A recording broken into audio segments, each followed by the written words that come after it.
Michelle. Daniel. O.G. Rose. And today we're going to be talking about a piece called The Meaning Crisis as a Sign of Hope. The meaning crisis is a phrase from Mr. Vervaeke that's talking about the idea that today there's this crisis of meaning. People don't have meaning in their lives. They don't know what to live for. They're seeking purpose, direction, and they're finding it very difficult to find. You can view this thinking in line with the work of, say, Viktor Frankl, the thinking of, say, Daniel Pink on intrinsic motivation, and generally, in our globalized, pluralistic world, there is this sense of, life doesn't have meaning. What is my meaning in life? What is my direction? And there's this hunger to kind of figure it out. You see these people returning to religion, philosophy, metaphysics. They're searching for community. They're trying to find a way to have a new foundation for the good life, for what to live for. And you have a lot of talking about a return to the new sincerity that David Foster Wallace describes. A lot of these topics of meta-modernity, you have modernity, post-modernity, and now they're talking about meta-modernity. And one of the principles of meta-modernity is this oscillation kind of back and forth between modernity and post-modernity, but also between wanting meaning, but then when you get close to meaning, you've been so trained by postmodern skepticism to be then cynical of that meaning, so then you don't trust it, so then it doesn't work as a guide to you, because you have to turn yourself over to it. You have to make yourself vulnerable, but once you make yourself vulnerable, that's scary. And what if you're just manipulated? So it's very difficult for people today to find meaning, is kind of the overarching idea of the meaning crisis. But I think it's important to realize that the meaning crisis, there's a lot of, it's almost like today we talk about the meaning, the problem of meaning as if it's new, as if it's something that only we've had to deal with, but actually every civilization has had to deal with the problem of meaning in the same way they've had to deal with food and shelter and basic necessities. It's just that in the past, they dealt with the problem of meaning, say, with closed-mindedness, or fundamental thinking, or nationalism, or even bigotry, or caste systems, or these ways that, they give your life meaning. You're the good guys, and the guys across the border are the bad guys. You're part of the kingdom that God wants to be the most successful kingdom in Europe, and the other guys aren't, so you have direction. As you can have direction if you just turn off your mind and do what your leaders tell you to do, say under an authoritarian regime. So the issue that we're getting at here is actually to realize that it's not that we don't know how to solve the problem of meaning, to solve the meaning crisis. Because sometimes I think in the conversation about the meaning crisis, it can sound like we've stumbled into a dead end and we turn around and the road is closed off. We don't know where to go. We've gotten ourselves into a problem and we don't know how to get out of it. But really, the issue is more so that we've put ourselves to a higher standard, that the old classical ways of giving ourselves meaning we no longer accept because we view them as generally immoral or wrong. It's wrong to be a racist. It's wrong it's not right to close off your mind and just let some dictator tell you what to think. It's not correct to overlook all the nuance and complexity of the world in favor of black and white thinking, which would characterize fundamentalism. We don't accept those. So really, we need to start seeing the meaning crisis. I think, it's important to view the meaning crisis as partly, at least, resulting from a conviction to do what's right, to not fall back on classical ways to deal with our need for meaning, and that we're holding ourselves up to higher standards. We haven't necessarily figured out what that higher standard is and how we're going to do it. What does that look like? That's part of the questioning and seeking of meta-modernity. But at least by framing it as somewhat noble, that we're facing the meaning crisis, almost more so because it's like, say, Thomas More in that movie A Man for All Seasons, the famous I guess Catholic saint at this point, who refused to grant King Henry annulment, for he wanted a divorce, and More wouldn't do it because that went against what he believed was Christian orthodoxy. That went against, so he wouldn't do it. He ended up getting executed for it. So he wouldn't bend for his principles, or someone like Bonhoeffer or so forth. There's a real sense in what we're doing today. One of the reasons we have the meaning crisis is precisely because we won't bend our convictions. We're holding ourselves to a higher standard. And I think that just frames the meaning crisis differently. It makes it not a result of kind of drunkenly and foolishly stumbling through history into a problem that now we don't know the way out. And instead, it frames it as something more noble. As resulting from us trying to hold ourselves to higher standards. And that, I think, needs to be acknowledged, because if we don't acknowledge that, then it's easy to lose hope in the meaning crisis, as opposed to seeing it as an effort to try to do better than what has been done before. Yeah, no, I think this is a great reframing for the question of meaning, because usually it's thought of as a negative thing, right? Yeah, the meaning crisis, the loss of meaning. Right. And really, there's actually a lot of options. Yeah, and some people are falling into them. I mean, Yeah. people are going into tribalism and closed-mindedness. It's not like there are people solving the meaning crisis. The issue is that those solutions are so unacceptable to us that we don't even think of the meaning crisis as being solved in those instances. Right. But it is being solved in those instances. The issue is that for most of it, for a lot of people, rightly so, they're considering those options as not real options, as not right options. Yes. Yeah, no, definitely. And I mean, those options, if we think about a historical context, they were options that many different people were employing. Yes. And so they would take those upon themselves and, feel very justified, and then feel that was kind of met, that was satisfied, this question of their meaning or purpose. Oh, yes. I mean, you find... in pursuit and whatever. Yeah, I mean, you find meaning in killing the enemy, or, defining yourself as the superior caste, or, class people. You find meaning in that. But that's also where, again, we don't think those are solutions to the meaning crisis because they're bad. And we overly associate meaning with good. If there is meaning, there is goodness. Yes. The issue is that, sure, not having meaning not having meaning is bad, but it does not follow that every possible meaning is good. Sure. And so that's another, we don't consider those sources of meaning because they're immoral to us. But they were not immoral to the people at the time. Right, exactly. And I think, too, it's interesting because if we think about, meaning always being associated with something good, but really it's actually much more tragic. Yes. Meaning in its reality is much more tragic. Yeah, I mean, well, it's a trade-off of competing good. I mean, it's... tragic in the sense, like, in the literary sense, like you'll discuss. Yes. Yeah, with Martha Nussbaum and different things, where there's trade-offs and...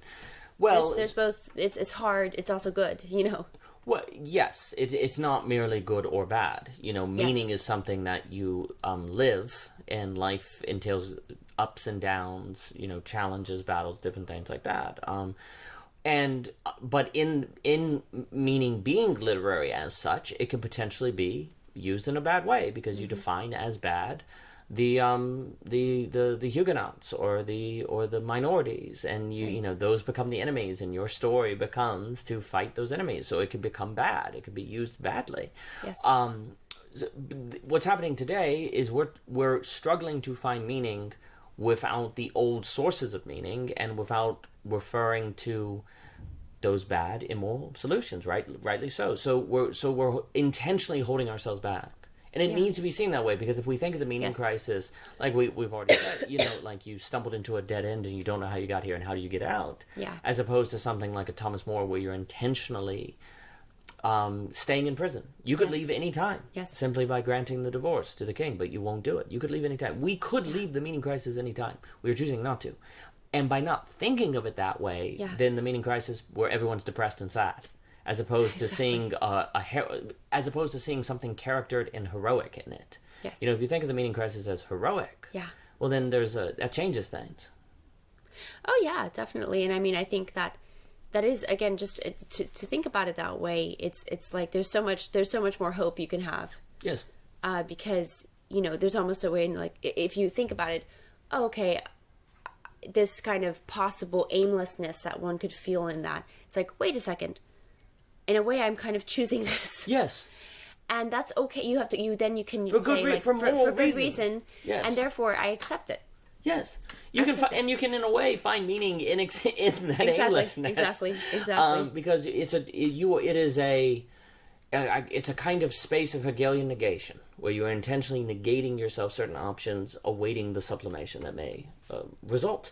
So it is not purely negative. It is a space of holding back in search of something more or new possibility. Now, what those are what all these discussions and all these spaces are about in some respects. What is all these different spaces, questions on the new ground following Johannes on Heidegger, or some of the conversations on transhumanism or the aesthetics. Everyone is looking and searching for these new grounds for our being, but all of that right now can be framed in a sort of like a chaotic sense. Like we're in a meaning crisis, and it's chaotic because we stumbled into this and we don't know how to get out, and how do we frantically recover from it. Right. But instead, if we see it as all of these conversations occurring within a kind of heroic space, a space that is resulting from us holding ourselves from a higher standard, all of these conversations then get kind of an excitement to them, a kind of life to them, a kind of like positive look where the answer is not known yet, but the fact that we're trying, and in that effort of trying, intentionally denying from ourselves answers that would work, but we will not accept. Yeah. Then suddenly the whole concert of conversations becomes quite beautiful. Right, and maybe that field for the option of what that could be could even be found, like, I guess for me to say is like, if there's enough people in this theoretical prison, right, that like you're not letting yourself out of, even though you could at any time, it's almost like, could that become almost like a seed that then sprouts? Absolutely. And so therefore it's almost like, you don't have to necessarily find it in some sort of like strangely esoteric or like abstract kind of solution. It's like, no, it's actually very much just in the human spirit of choosing to be, to choose something better than to kind of succumb to maybe the low-hanging fruit of meaning solutions, and say we're going to do the higher fruit, and we're going to accept that looks very, like we said, it looks very undefined, but actually that's what's better. There is a kind of solution to the meaning crisis in this reframing of the meaning crisis, where there's a kind of once you see it as a kind of negation, following Hegel, once you see the meaning crisis as a negation, as an intentionally chosen, self-submitted negation, as opposed to something you wandered into, which would be an effacement. We make a distinction between negation and effacement, where negation is a positive thing, where effacement is more like the Freudian primordial unity resulting from projection and idealism that gets you into trouble. Right. Once we start viewing the meaning crisis as a negation, well, that entails a sublimation in of itself, and so that becomes the meaning crisis. Suddenly is not a meaning crisis. It changes. It becomes heroic. It becomes a standing for what you believe. Yeah. Which in of itself is an expression of belief. When you stand for what you believe, that expresses belief, and that thus expresses a kind of meaning. Yeah. That you find it meaningful and important not to give in to these classical solutions to the meaning crisis that were bigoted and bad. Right. Yeah, and I mean, talking about the historical context of meaning solutions in the past is really important, because, like you said, for people in certain times, though we would consider it immoral now, rightly so, it was not immoral to them. They chose it, and they believed it was the right thing to do, or the best thing to do, or whatever. And to acknowledge it as like, okay, well, that's not okay, and we're not going to do that.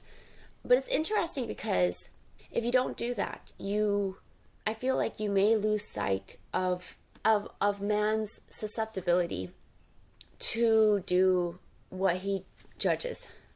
Oh, sure. I guess what I mean to say is, like, you have to be able to be open to people's different decisions throughout time. Not in a sense that you accept it or call it right or whatever, but to have a better perspective of why they may have done that, and doesn't make it right necessarily at all. But it's just that when you have that perspective, I think there's a type of interesting empathy that I think one, and maybe one would say, like, well, why would you ever have empathy with I don't know, like some sort of like a dictator or Sure. some type of like colonizer or Sure. whatever.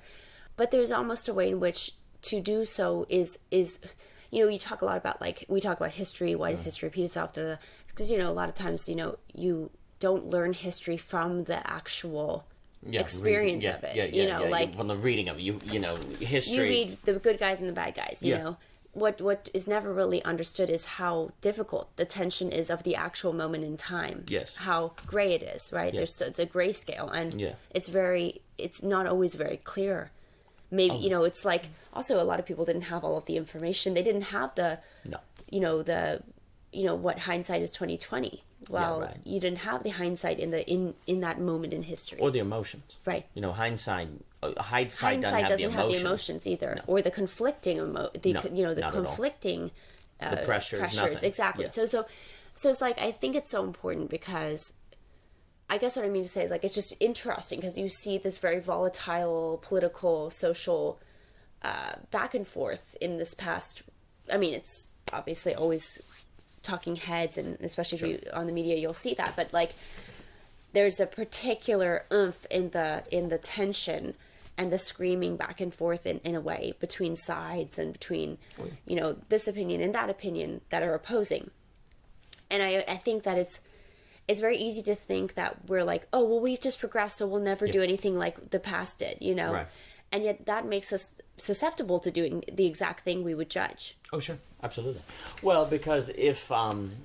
Because we want, like, in a sense, there's a narrative of meaning, of saving the world, or doing, or doing Well, what's that's right. That never, it's funny because you'll judge what people used to do for meaning, but then you'll go and do that for meaning too. Oh yeah, that's exactly right. And that's where these conversation groups, the technosocials, Cadell, all this is so important. Yes. Because you're trying to address the loss of what Heidegger calls the ground, which again we're just going to refer to as the meaning crisis here. Right. You're trying to answer it in a way that does not fall back into the form of old solutions that you don't recognize as the form of old solutions because you think this time is different. I mean, a few things. I mean, when you're describing history, the meaning has been a problem every society has had to address and channel and create for itself. There's always been a meaning crisis. In the same way there's always been a food crisis, a water crisis. If you think about it, food is always a crisis because every day you have to get it or you will starve. It doesn't feel like a crisis because you probably have a full fridge if you live in America, but in a sense, it's always a problem at least.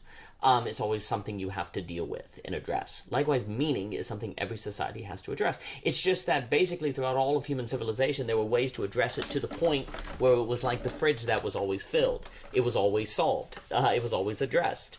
Precisely by defining your group as the superior race or the superior nation, or closed-mindedness, fundamentalism, thoughtlessness. There were ways to deal with it.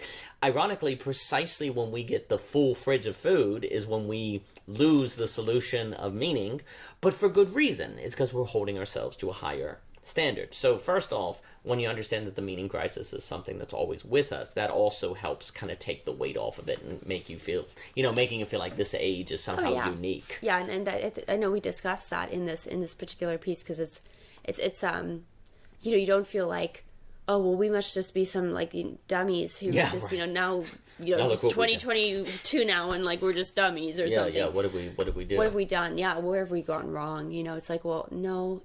Since the beginning of time, man has dealt with this question. It's always about how did he find a solution to that. Yes, and we just don't accept the solutions anymore. And you see, I guess I'm just thinking, like, I wonder, because I do think there is more and more steam behind genuinely I think being dialectical will help somebody be in the place where they don't accept the old solutions. Yes. And they're holding themselves to that higher standard. They're the Thomas More. Sure. In a sense. Is the majority doing that? Yes, that's what I'm wondering. I feel like if you just listen to like the news, you'd be like, dear Lord, sure. like it just sounds like, it sounds like history repeating itself. So, well, history is repeating itself. I mean, the majority of people are not talking about the meaning crisis; they're living it.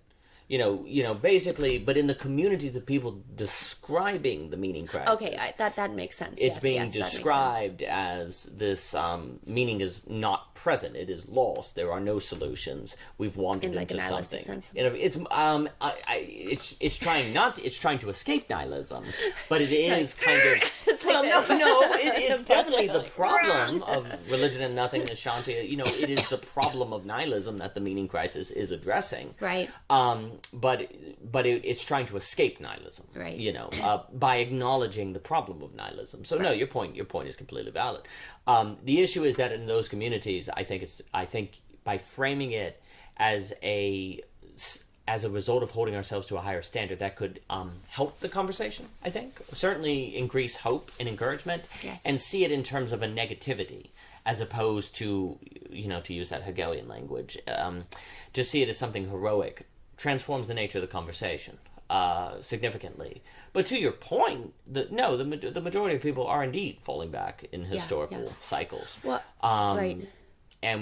But if the communities who are discussing the meaning crisis can't find the answer, and they probably won't find the answer if they don't frame what they're doing correctly. If they see it as a dead end, then in my view, the likelihood of a good answer is significantly reduced, or good methods for addressing it are significantly reduced. When you frame it correctly, I think that increases the likelihood of finding a good solution, and then we get into our own work, the fate of beauty, truism, the rational, all the different things that I think we talk about real choice and commitment and so on and so forth.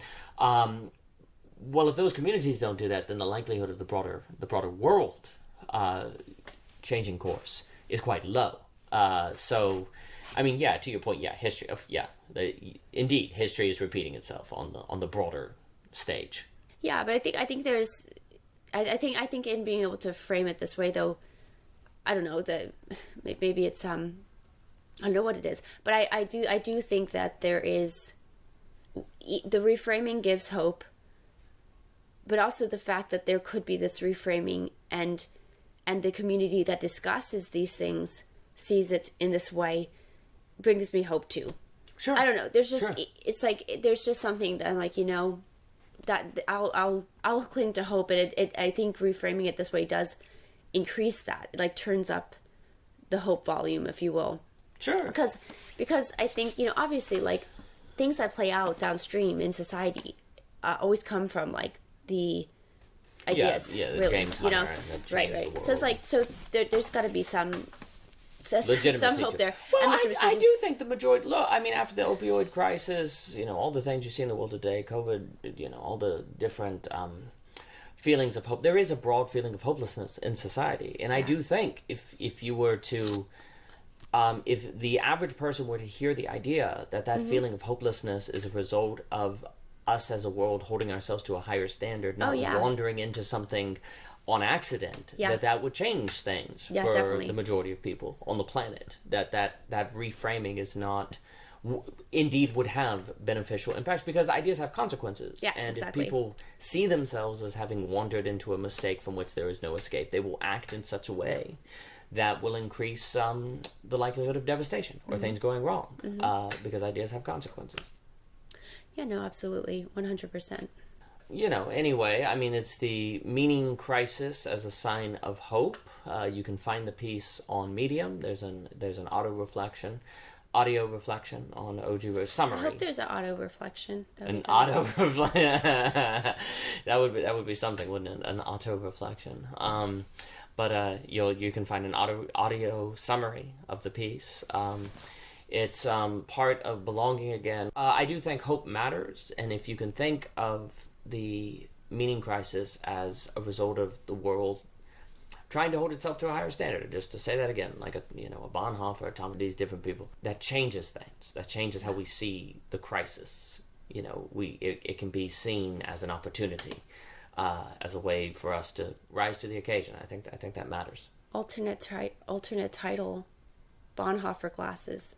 Bonhoeffer glasses. I was just thinking. I was like, could we all wear Bonhoeffer glasses? That would make us feel even more epic. And I just want a pair of his glasses. He did have these really cool round glasses, didn't he? He was good. A few of his essays are coming back in vogue. Like the one on stupidity. That's really good. Oh, really? Yeah.